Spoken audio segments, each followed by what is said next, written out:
Boa noite! Hoje o nosso De Olho na Saúde está mais do que especial. Vamos receber o Dr. Eduardo Veloso, ele que foi o idealizador desse programa que leva tanta informação em saúde para vocês.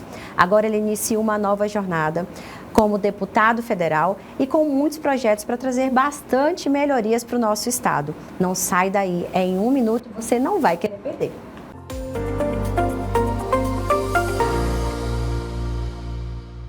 Centro Cardiológico e Hemodinâmico Hemocardio. Tradição e pioneirismo em serviços cardiológicos. A Hemocardio concede esperança à população, dando fim ao que era uma longa espera para pacientes que enfrentam problemas cardiológicos, permitindo a essas pessoas dar continuidade ao seu tratamento perto da sua família. A Hemocardio proporciona, além de consultas, todos os exames cardiológicos, como também um único centro de hemodinâmica do estado do Acre. Essa é a nossa Hemocardio, um centro cardiológico de média e alta complexidade, onde atendemos pacientes ambulatoriais, realizamos exames como eletrocardiograma, mapa, Holter, teste ergométrico, até o cateterismo, que é um exame invasivo.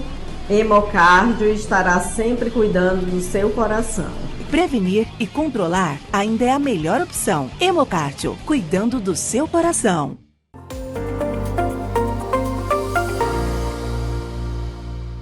Boa noite! Hoje o nosso programa tem um convidado de peso e a apresentação não poderia ser diferente. Ele que é empresário, oftalmologista, já foi senador e agora vai começar um novo projeto como deputado federal e criou esse programa que leva tanta informação em saúde para todos vocês. Doutor Eduardo Veloso, é um prazer ele ter no seu programa, né, doutor? Muito obrigado, doutora. O programa é seu, né? Você já está muito mais à vontade do que eu. Eu, inclusive, hoje estou super nervosa, né? Porque um convidado desse, meu Deus do céu, é muito conhecimento, é muita patente, é muito nome. Eu, assim, até para apresentar, demora, né? E eu queria começar pedindo para o senhor justamente mostrar toda essa história, fazer uma retrospectiva. Desde quando começou na oftalmologia, trouxe todo esse seu conhecimento que ajuda tanto aqui em Rio Branco e esse novo caminho que vem a ser agora dentro da política. Conta pra gente. Doutora, obrigado pelo convite. Fico muito feliz de estar no seu programa, no nosso programa, né?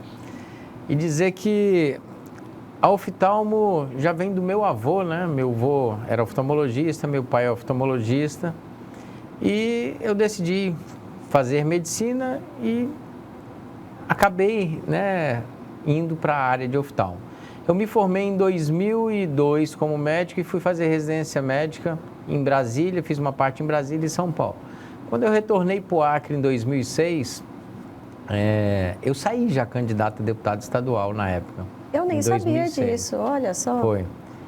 Eu tinha acabado de retornar, formado em oftalmologia, retornei em abril, no final do mês de abril, e a convite do deputado João Tota, ele está falecido hoje, lá de Cruzeiro do Sul, uma pessoa que eu admirava muito, foi deputado durante vários mandatos, eu não lembro se foram 4 ou 5 mandatos. Eu saí candidato. E não obtive êxito naquela época, eu tive quase 1.500 votos e sempre gostei da política. Mas eu decidi, a partir daquele momento, focar na minha profissão e fazer o que eu pudesse dentro da oftalmologia para trazer tudo que existe de tratamento aqui para o nosso Acre, que era bem carente nessa área. Eu percebo isso. Então, eu comecei trabalhando na fundação. Aí decidimos ampliar para as crianças na maternidade, no pronto-socorro. Então, estou lá até hoje, né? Trabalho nesses locais até hoje. Foi vanguardista em tudo isso, né? Em criar todos esses serviços e levar todos esses serviços para a população. Isso, a gente trouxe assim, os serviços só não existiam na maternidade, mas no pronto-socorro e na fundação já existia. A gente agregou, trouxe mais tecnologia, na tecnologia verdade. E opção de tratamento. Sim. Que antes o TFD era muito usado. E hoje o TFD no oftalmo não chega a 1%, 2%. Então a gente conseguiu fazer com que as pessoas que nos assistem, né, não precisem mais viajar para fazer um tratamento em oftalmologia. E como foi, o que levou o senhor a ingressar na carreira política? Qual era a vontade, qual era o sonho, o que movia isso? Então, eu sempre gostei da política, eu tenho um sonho de poder realizar algo que eu possa impactar a vida de milhares de pessoas, né?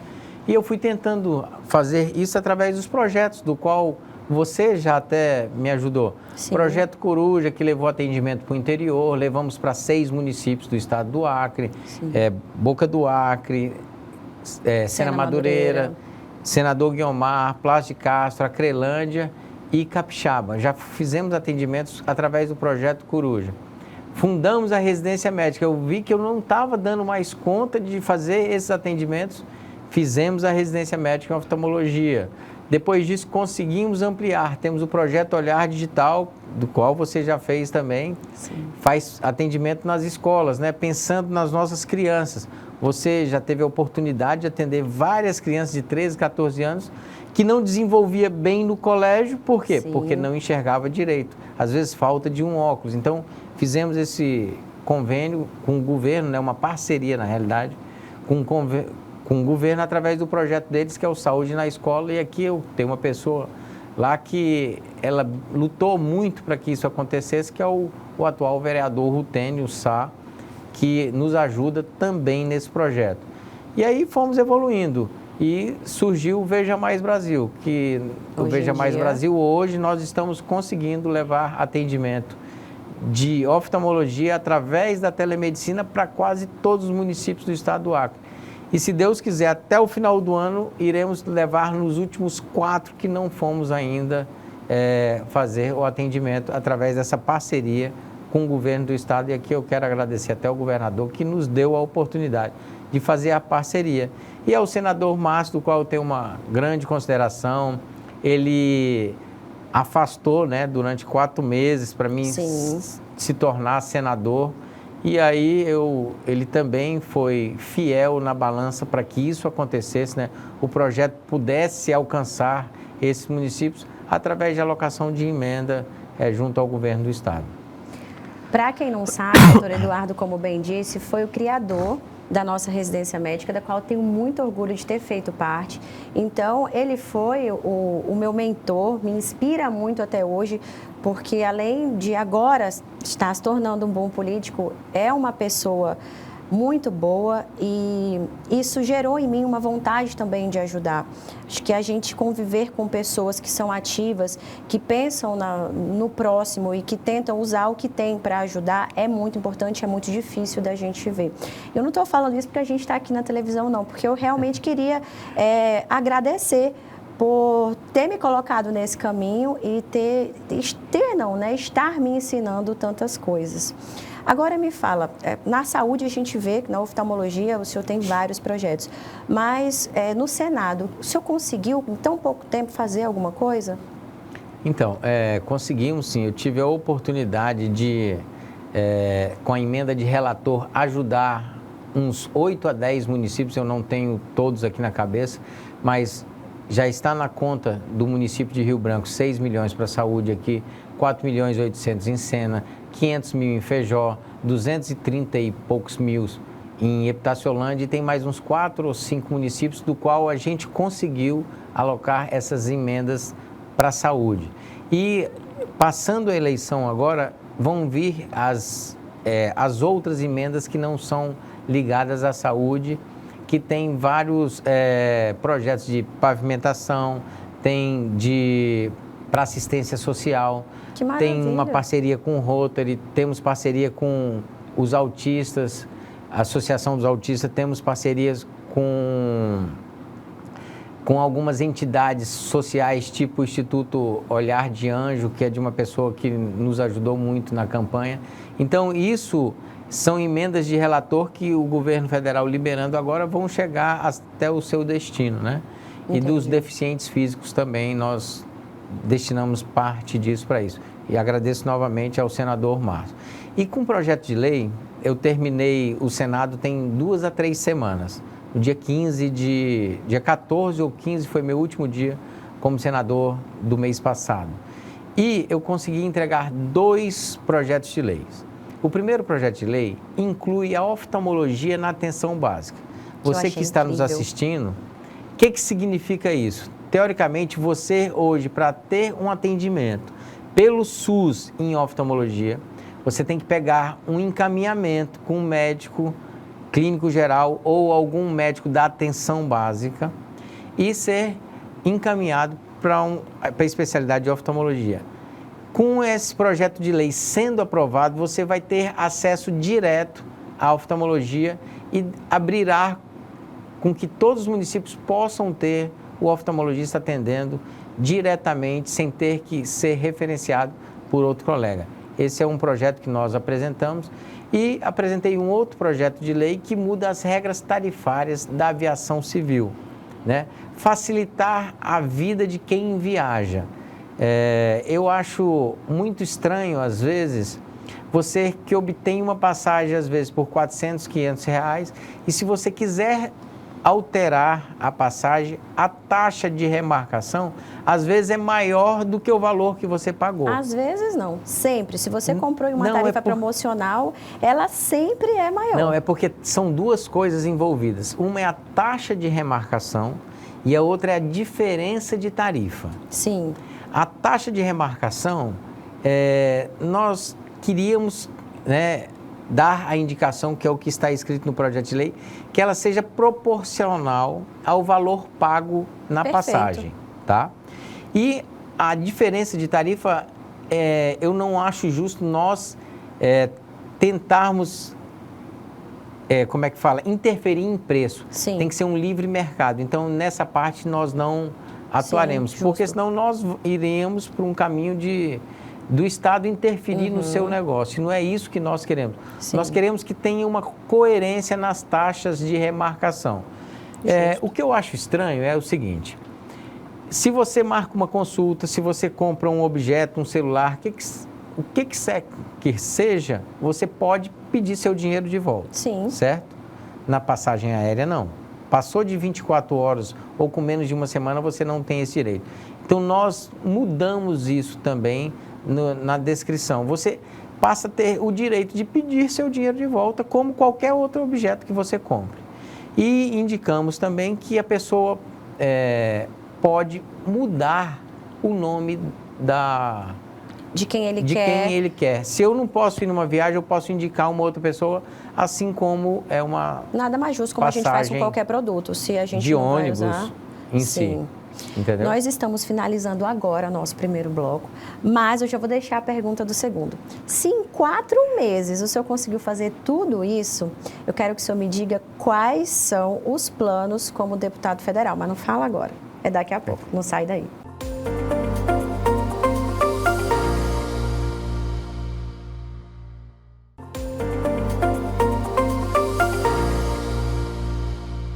Voltamos agora com o nosso segundo bloco. Conta pra gente, doutor, quais são os projetos como deputado federal?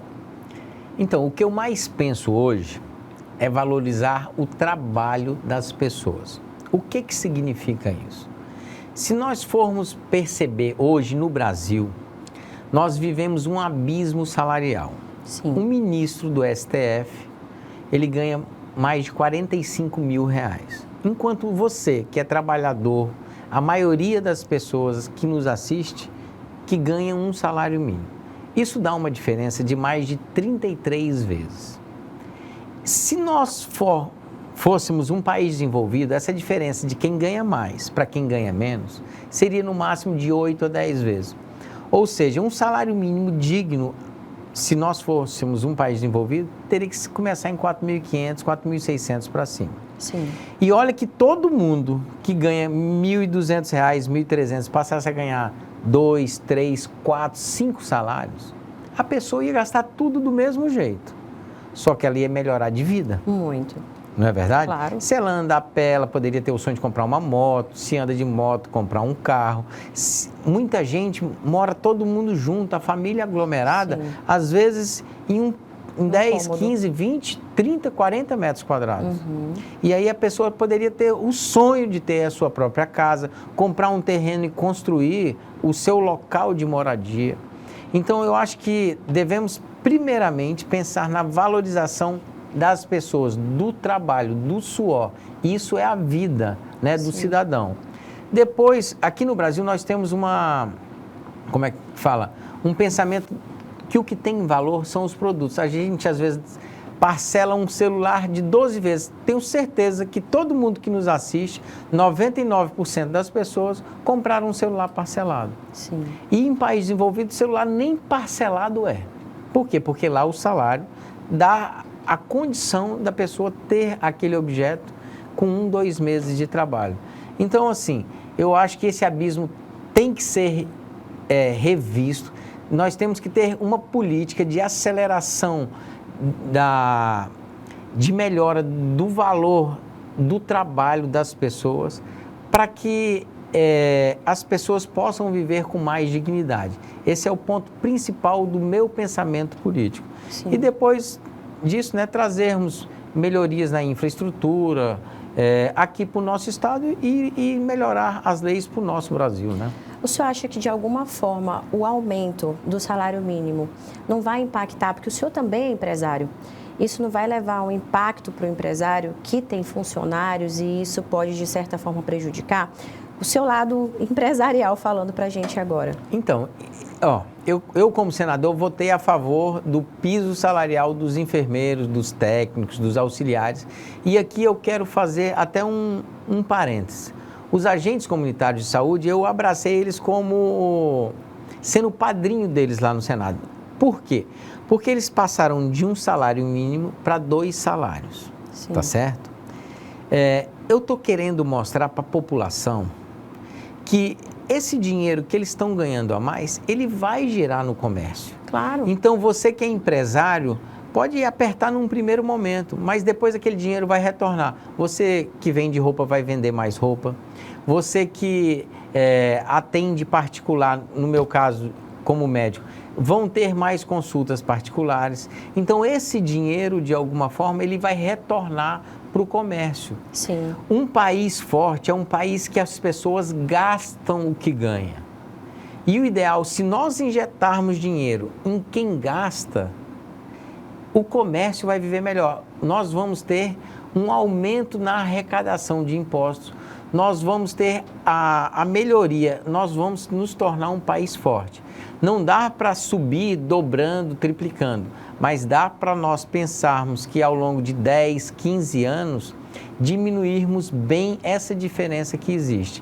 E aí esse dinheiro injetado, tanto é que o auxílio emergencial que foi dado na pandemia ajudou muito. Por quê? Porque alguns recebiam 600, R$1.000, aquele dinheiro foi dado, foi injetado. Vamos injetar ele no nosso suor, no nosso trabalho. Sim. Então, se o governo conseguiu, de alguma forma, injetar através do auxílio emergencial, vamos pensar em injetar valorizando o seu trabalho, para que a pessoa que tenha... Hoje tem gente que ganha de auxílio emergencial R$1.000, R$1.200. De auxílio agora não é mais auxílio emergencial, é o Auxílio Brasil. Sim. E se essa pessoa trabalhar, ela vai ganhar R$1.200. Com Ela vai mais o preferir o auxílio? quê? Sim. Entendeu? Então, assim, o governo já fez algo bom. Ele permitiu que quem estivesse trabalhando recebesse o auxílio. Perfeito, que já é uma ajuda e não uma Só condição. que nós temos que ter um salário digno, porque quem ganha um salário mínimo não sustenta sua família com dignidade. Sim, é verdade. Né? Ela não sustenta.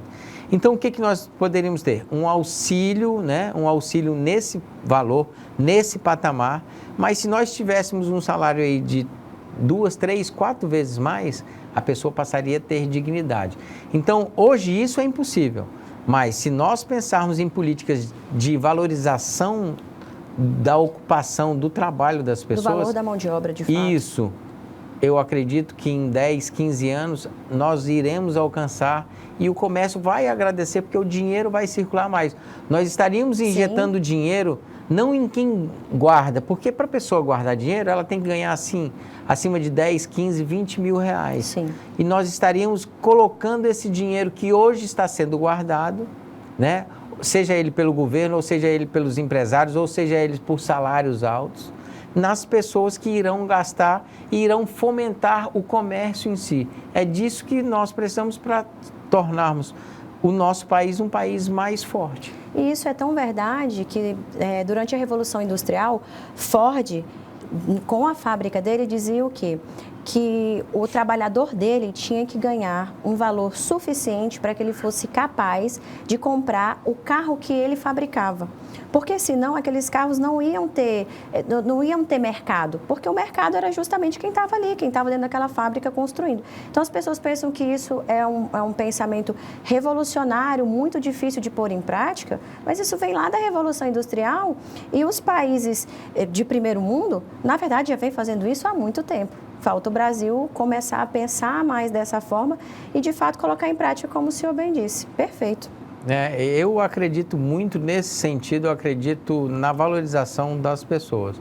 E a gente tem que fazer uma reforma, né? O Brasil precisa fazer algumas reformas. Ótimo. Principalmente as reformas tributárias, que eu acho que tem como melhorar isso, né? Para desenvolver mais o empreendedorismo, do qual eu acredito muito que seja o cargo forte, né? O agronegócio, do qual eu também faço parte, para que a gente possa mostrar que o Brasil é capaz de ser, sim, um país de primeiro mundo, como se é falado. Sim. Estamos finalizando o segundo bloco e vamos voltar com uma pergunta que é minha, mas eu acho que de muita gente. O seu partido União Brasil, ele vem mostrando que vai ceder um pouco ao novo presidente, né? Vai simpatizar um pouco mais com o Lula. Eu quero saber como que o senhor vai se comportar diante desse cenário. Não fala agora, não. Já voltamos.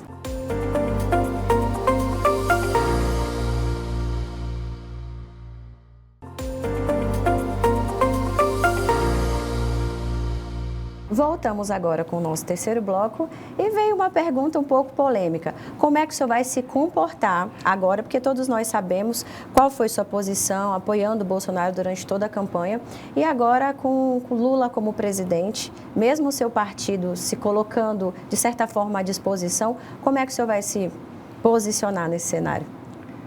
Então, meus pensamentos, meus valores, eles não mudaram, né? Então, eu vou manter a mesma coerência que eu fiz durante toda a campanha e que, ao longo dos anos, eu me portei. Então, assim, eu não conseguiria mudar isso, né? Eu não acredito, eu não conseguiria fazer algo do que eu não acredito. Sim. Então, assim, dentro do nosso partido já existe realmente... Foi um partido que ele ficou livre no segundo turno. Várias pessoas lá do Nordeste, vários deputados apoiaram já o Lula. A maioria apoiou o Bolsonaro. Então, nós já estamos marcando uma reunião interna para que isso seja colocado na mesa. O que o caminho do partido ele pretende seguir, né? Sim. Mas, em relação ao meu posicionamento, eu vou continuar a mesma pessoa, pensando da mesma forma. Eu não tenho como compactuar com algo que muitos falam que não é verdade, mas nós observamos posicionamentos nesse sentido. Vou citar aqui para você, do qual até nós já conversamos sobre isso.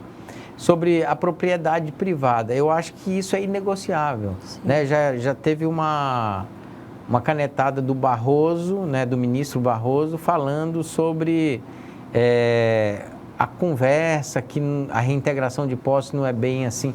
Eu não sei se isso é uma sinalização para o novo governo ou não, mas tem coisas na vida que é inegociável. A família, o direito da família em si, essa parte de... Acho que para nós médicos também é uma coisa muito difícil, desde do Mais Médicos, agora com esse burburinho do Mais Especialidades, e não só para a gente, porque eu cheguei aqui no Acre médica e não consegui emprego porque os cubanos estavam ocupando os cargos por conta do projeto Mais Médicos que eles criaram e colocaram. Então, eu percebo que isso vai acontecer com os novos recém-formados também, e eu fico muito triste com isso. E para a população, porque é muito difícil, até a comunicação deles, a gente fala português, é uma comunicação mais difícil, e não precisa, a gente tem uma quantidade relevante de médicos, surgiram novas universidades de medicina, muitas outras, até aqui. A gente agora vai ter em Cruzeiro do Sul, no interior, vários locais do interior do Brasil já contam também com universidades particulares de medicina. Então, eu acredito que o problema, se é que existe um problema nesse sentido na saúde, não é trazer novos médicos, e sim gerenciar a saúde em si. Isso, é o local onde aquele médico se localiza, né? Sim. Realmente eu vejo dessa forma. Eu não acho ruim em si a interiorização, né, de levar médicos, mas nós não precisaríamos importá-los de Sim. Cuba. E eu também não vejo problema nenhum em importá-los. Eu tenho um pensamento um pouco diferente, desde que eles fizessem o Revalida. Eu concordo plenamente. Entendeu? Porque daí Então, seriam assim, médicos brasileiros, aptos, isso, né? com diplomas nosso, validado. Isso. E se você não sabe, quando existiam mais médicos, eles ganhavam lá 12 mil reais, ficavam com 3 e devolviam o restante Eu participei disso, para o convivi governo, né? e conversava com cubanos que se Isso queixavam. é verdadeiro, tanto Sim. é que vários deles quiseram ficar aqui no Brasil após o término do contrato. Sim. E alguns conseguiram, né? Na verdade, alguns fugiram. Eu até conheci um do que eu trabalhava. Ele conseguiu juntar dinheiro, ele fugiu. A família dele ficava em Cuba, não podia visitar porque eles tinham medo que a família fugisse em Cuba e ele também. Então, eles acabam que são presos políticos que acabam financiando aquele governo e que não é bom para eles, não é bom para a gente, também não é bom para eles. Então, nada mais simples do que seguir o que tem a lei, Sim. né? Isso aí foi uma emenda à legislação do qual nós não concordamos, né? Nós queremos que eles venham para cá, como nós também deveríamos ter o direito de ir para qualquer lugar do planeta, de qualquer país, só que nós temos que respeitar as regras dos outros países, assim como eles têm que respeitar a nossa. Validando o nosso diploma. Claro, claro. O senhor, como um representante nacional do povo, e com um presidente tão contrário à sua ideologia, do seu partido, o senhor acha que, de certa forma, o nosso Estado, o Acre, que agora eu considero como o meu também, vai sofrer um pouco com isso? Acho que não. Eu acho que depois do presidente Bolsonaro, ele perdeu muito do orçamento. O que chamavam de secreto, hoje até a própria Folha de São Paulo já fala emenda de relator. Não existe nada de secreto nesse... O que foi feito, para você que nos assiste entender? O governo federal detinha praticamente todo o dinheiro do orçamento.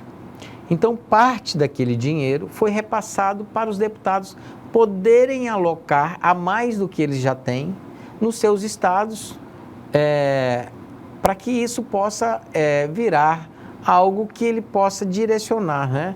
Sim. Se eu quero, vamos supor, se eu vejo que isso precisa de uma ponte, então eu vou colocar esse dinheiro para o Ministério do Desenvolvimento Regional, ou vou colocar o dinheiro no Calha Norte aqui no estado, no fundo norte, para projetos, né? Que ele sabe do que o estado dele então precisa. Ele pode direcionar para um projeto que ele queira para ajudar aquela comunidade, aquela localização. E aí, olha só, o presidente não queria que existisse esse orçamento. Inclusive Por quê? vetou. Porque ele perdeu parte de dinheiro. Sim, claro. E ficou parte com a Câmara e com o Senado. Então, o que eu quero dizer com isso? Então, hoje, a Câmara Federal ela tem uma independência muito grande. Tudo bem que esse orçamento, ele não é impositivo. O que nós deveríamos pensar em torná-los impositivos para termos uma independência maior, tá? Sim. O que significa ele ser impositivo? Independente do governo, ele é obrigado a pagar. Seria perfeito, porque independente do governo, cada um seguiria com o seu projeto, com o seu projeto da forma que quiser. Então, assim, eu acho que é um próximo passo que a Câmara e o Senado têm que fazer para que isso dê a independência. Então, assim, hoje nós temos uma moeda também de troca. Nós temos o orçamento e se o governo quiser ter base, né, na Câmara e no Senado, ele vai jogar com isso, o que é às vezes ruim, né? O que é às vezes ruim. Mas eu acredito que devido à força que foi criada, hoje nós temos a maioria dos parlamentares são centro-direita, tanto na Câmara quanto no Senado. A Câmara até maior porcentagem um pouquinho do que no Senado. Então eu acredito que eu não vejo dificuldade de nós conseguirmos sim trazer dinheiro aqui para o nosso estado. E eu ainda digo mais. É bom que isso esteja acontecendo no nosso partido para que nós possamos rever a nossa forma de abrir mais partidos políticos. Nós temos que ter menos partidos políticos e que eles sigam a ideologia deles. Quando você deixa um partido aberto, cria o que está criando no nosso partido. Parte está com Lula, parte foi com o anterior presidente. Sim. E agora, como o partido vai se portar? Então, isso, nós temos que começar a rever essa legislação para que os partidos tenham uma característica ideológica, coisa que hoje ninguém, eu tenho certeza que nenhum eleitor, nenhum telespectador que nos assiste falou assim, olha, eu vou votar em tal pessoa porque o partido dele tem esse direcionamento. Jamais. Liberal, conservador, então, por exemplo, não temos isso. Lá nos Estados Unidos, nós temos praticamente 2 partidos fortes, o resto não tem força. Então, assim, com a nova legislação, né, com as cláusulas de barreira, talvez isso num futuro nós não estejamos passando por isso que hoje o nosso partido vai passar uma parte, né, o partido estar dividido. Mas eu acredito que no final nós vamos encontrar um caminho bom para o Acre e para o Brasil também. Eu espero não, tenho certeza que Deus vai abençoar o seu mandato, vai dar tudo certo. Também tenho certeza de que o Senhor vai trazer muito projeto bom e muita riqueza para esse povo que tanto precisa. E hoje vou me despedir de uma forma diferente de vocês. Vou passar o cajado novamente ao dono desse programa, minha gente. O programa é a sua cara. Eu estava ansiosa para lhe receber aqui e lhe passar esse programa todo, essa informação em saúde toda, para o senhor estar entregando em todas as casas. Estaremos de volta aqui. Muito obrigado por esse tempo. E já fica o convite, né? Eu já conversei aqui com todos da produção que estão aqui. Todos adoraram você, disseram que você foi muito melhor do que eu. Jamais! A desenvoltura que você teve aqui, você nasceu para isso. Talvez o programa descobriu em você um dos seus talentos, né? Eu gostaria de falar para você continuar com a gente quando der para você vir. Sinta-se à vontade, aqui também é sua casa. Muito obrigado por tudo, agradecer a todos que assistiram a doutora Nauara apresentando aqui em meu lugar e dizer que eu já queria fazer meio a meio, não passar todo o cajado, mas isso a gente vai resolver e fica para você uma surpresa nos novos programas que irão acontecer a toda quinta-feira, não é isso? Agradeço porque é mais um projeto que o senhor me coloca e que eu acreditava não conseguir, não ter bagagem para isso, como tantos outros que o senhor me colocou, e acabou virando uma paixão, acendendo alguma coisa diferente em mim. Mais uma vez, muito obrigada. E hoje me despeço de vocês, talvez não tão por um longo tempo assim. Vamos ver como é que vai ficar, mas já deixo vocês na presença do Dr. Eduardo. Um beijo grande, uma ótima semana para todos e até a próxima quinta-feira.